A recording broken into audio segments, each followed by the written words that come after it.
This war stops now. You are tired of the war. I can see on your face. End the war. Bring freedom to our people. This is your life, and it's ending 1 minute at a time. Let's stop! Listen to me! Listen to me! Stop! No. No more tricks. No more lies. Only truth. Are you ready for a war? You know you can fight, but it's our wits that make us men. Welcome to the Stop and Listen podcast, episode number 11. I am your host, Jamie. How's it going? So in the news, from the post-millennial, Satanic statue erected in front of Michigan Capitol. Democratic staffer poses with it, calls it sexy. So Samantha Skorka is the staffer. In the name of Satan, I claim the sexy satanic Baphomet goat altar at our Michigan Capitol. Amen. Meaning, well, she probably has something to do with it. And she's really into this. Baphomet, like that's not... There's a lot of demons that I could roll off my tongue, but that would be down at towards the bottom. I've heard of that name before, but she's clearly into Satan.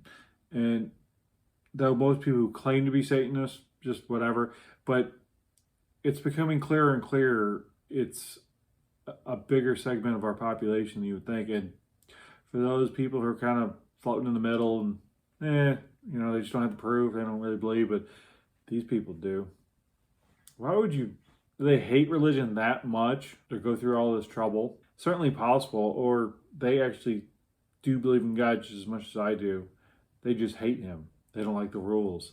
So a story run by Five on Your Side, one of my local news outlets, posted a story by the Associated Press for some reason, that more than 20,000 Palestinians have died in Gaza during Israel's war against Hamas. Health officials said Friday, the latest indication of the staggering cost of the conflict as Israel expands its ground offensive and orders tens of thousands more people to leave their homes. One sentence there. Let's break that down. 20,000 Palestinians, 20,000 Hamas. Now, in any conflict, of course, the tragedy of innocent lives, that's going to happen. And I'm sure that's included. But who are those 20,000? Is it 19,000 women and children and only 1,000 Hamas members? Health officials. Well, which ones? The ones from Gaza, from Palestine, that are Hamas? You're taking their numbers? So if you watched the last episode, I talked about two different websites that I think are both lean conservative, Breitbart and The Hill. One said that Donald Trump was up by 30 percentage points in New Hampshire versus Nikki Haley. And the other one said that Trump was worried because it was only 4%. Somebody has wrong information there, or both of them do. Probably both. We have no idea what's going to happen. But the point is, these numbers, when anyone seems to throw numbers at you, that it is to incite emotion. People are dying in Palestine, some of them innocent, and that's hopefully can end quickly as possible, and may God have mercy on them. May they not suffer. Don't get riled up at this number. This number is likely provided by Hamas. We don't know what it is. We know it's not more. It's probably less, maybe significantly. The deaths amount to nearly 1% of the territory's pre-war population. Now, that would mean that their population was 2 million. When I asked Google, they say 4.923 million, which is not 2 million. So we are two sentences. We have a number that most likely is a lie. By saying 20,000 Palestinians, we don't know men, women, children, or Hamas. What? We have no idea. It's Israelis. It's Israel's war. We've got health officials that are the enemy because it's not the UN. I know which may never completely go away, but that's exactly why we have the UN.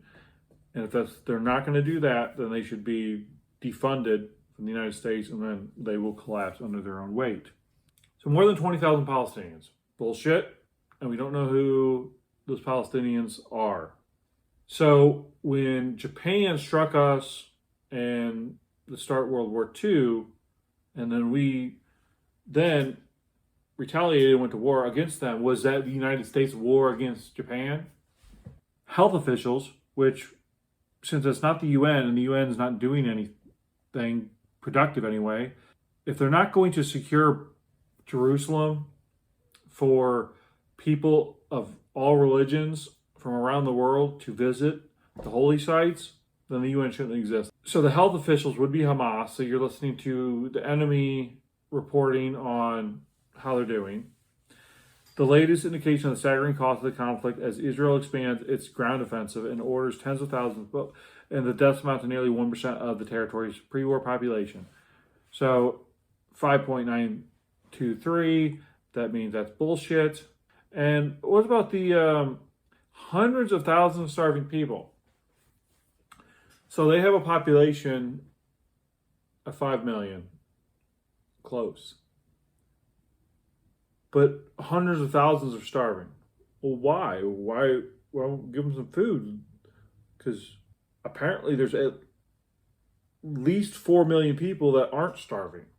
This is propaganda. Now, I'm not defending Israel, nor am I encouraging Israel. I don't have a strong opinion on it. I'm not well read enough about it. I'm certainly not defending Hamas, and I hope the Palestinian people are safe soon and they can choose a different way of life, because it seems as if there's a lot of people in Palestine that are suffering from the way of life chosen by the generation before them, and that's sad. But so when you're hearing information about, especially emotional stuff like this, where people are being slaughtered on both sides, there's so much emotions going around on this. Question everything. Don't just take any bit of information you hear and assume that's fact.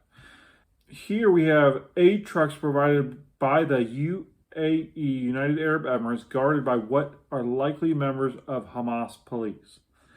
So is that why hundreds of thousands of people are starving, but they're feeding 4 million of them? That's very odd. But let's look at this. Let's look. This is. Why are they wearing masks? Look at this. Why are these men wearing masks? They're at war. And look, that guy's got a Fauci mask on. Are these even Middle Easterners, Arabs? Let's see here. For some reason looks like blurred out, or maybe just the camera wasn't good enough to get anything on their faces. But then no mask here. See, something's going on. We are not hearing the whole story of this. And by Douglas Murray, so when I seen this article, I didn't realize the author of it. Douglas Murray just had a debate on Piers Morgan's show with Cenk, whatever, from I almost said the Fat Turks, the Young Turks. It was pretty epic. But in this article, he points out that since 2007, so since Hamas took control of Palestine, we've sent $400 million to terrorists to kill people. And this obviously is not isolated. We work at jobs we hate so the government can take money from us and give it to evil people. So those of you who run around saying tax the rich and everyone pay their fair share, is this what you want? More of this? You want our government to spread more money around the globe to kill people? No. I don't want a government that powerful to throw money. I don't want a government that powerful to throw our money around, and it's going to land in the hands of people who are killers. I can do better with my money than that. Thank you very much. This is actually take two. My SD card ran out of space, so this isn't. I've seen an article from Slate. It says, "Help! My longtime friend has turned into an absolute creep. He's freaking me out. I am supremely grossed out by his recent behavior." So I was like, "Oh, I got to check this out. How ridiculous is it going to be? What is this man? What would this man do for someone writing to Slate for advice?" Look at the image here. Oh my goodness. We've got a man touching the small of a woman's back.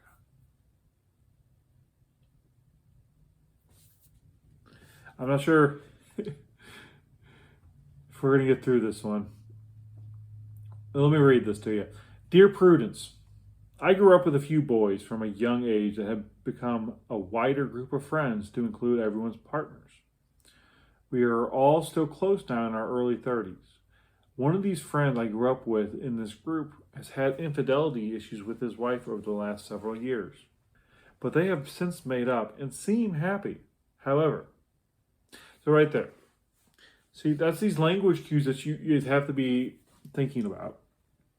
"However," now my 6-year-old nephew, he's actually put it behind him, seemingly, but for a few years there, he'd go, "Well," and then whatever was going to follow was bullshit. This is the reverse of that. This is, "However, whatever I just said was bullshit," because they clearly don't seem happy.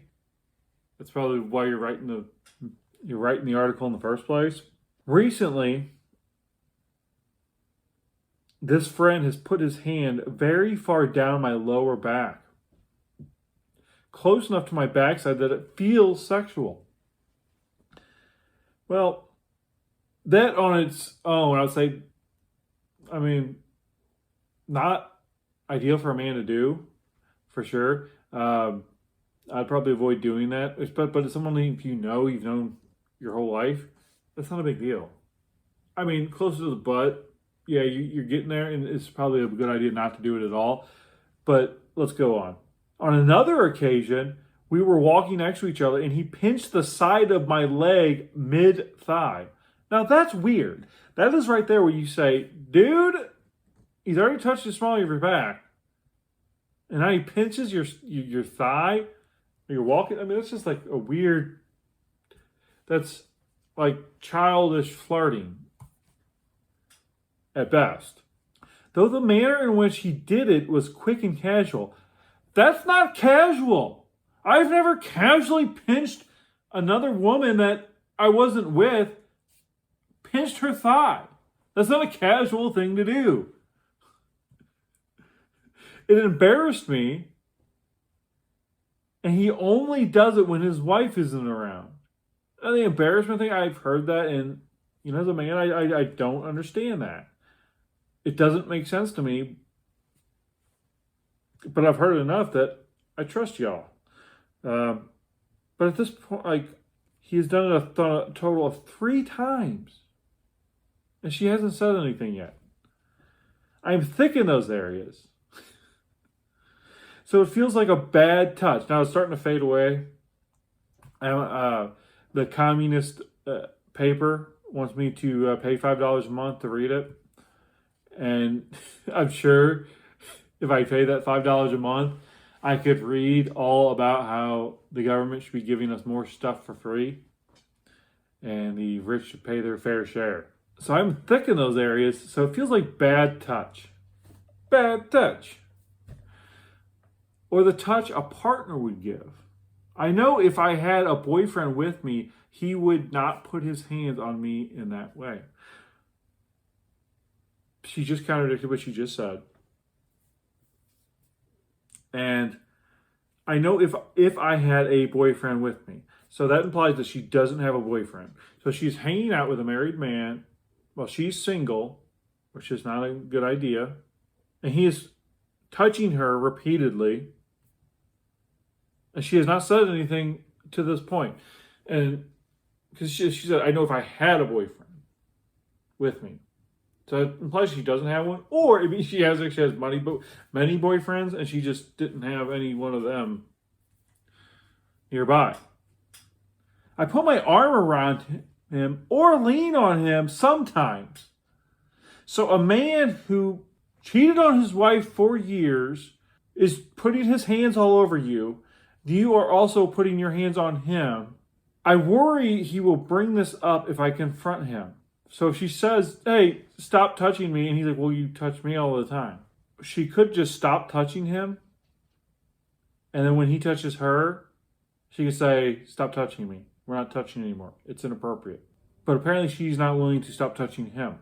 And I worry if he'll bring this up and if I confront him as if the two things are the same. It feels this is a sexual power move, and I'm so weirded out by it. You are flirting with a married man who has a propensity to cheat on his wife. You are not a good person, and I would probably finish reading this article if it wasn't for the communist, capitalist, greedy Slate. So that's what I have for today. Thanks for watching. I'll see you next time. Please like, subscribe, follow, comment, do all the things. James Jost at Stop and Listen Pod on Twitter. I'll see you next time.